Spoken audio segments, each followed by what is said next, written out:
Ting nila sa Valenzuela government bukas, Sabado, para pag-usapan ng mga maaaring solusyon sa pagbaha. Samantala, pinasinayaan ni Secretary Dizon kasama si DPWH Secretary Manny Bonoan at ang local government of Laguna, pati na rin ang San Miguel Corporation, ang SLEX San Pedro northbound. Ayun. Because of the growing traffic dito noon, we have to have a northbound exit.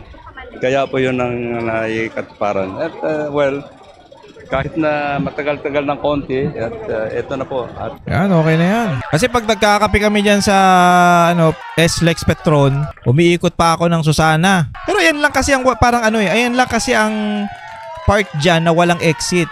Southwoods, yung Susana Heights, may mga exit na yan eh. Yung Carmona, Mamplasan, San Pedro, walang exit. Buti naman meron na. Salamat po.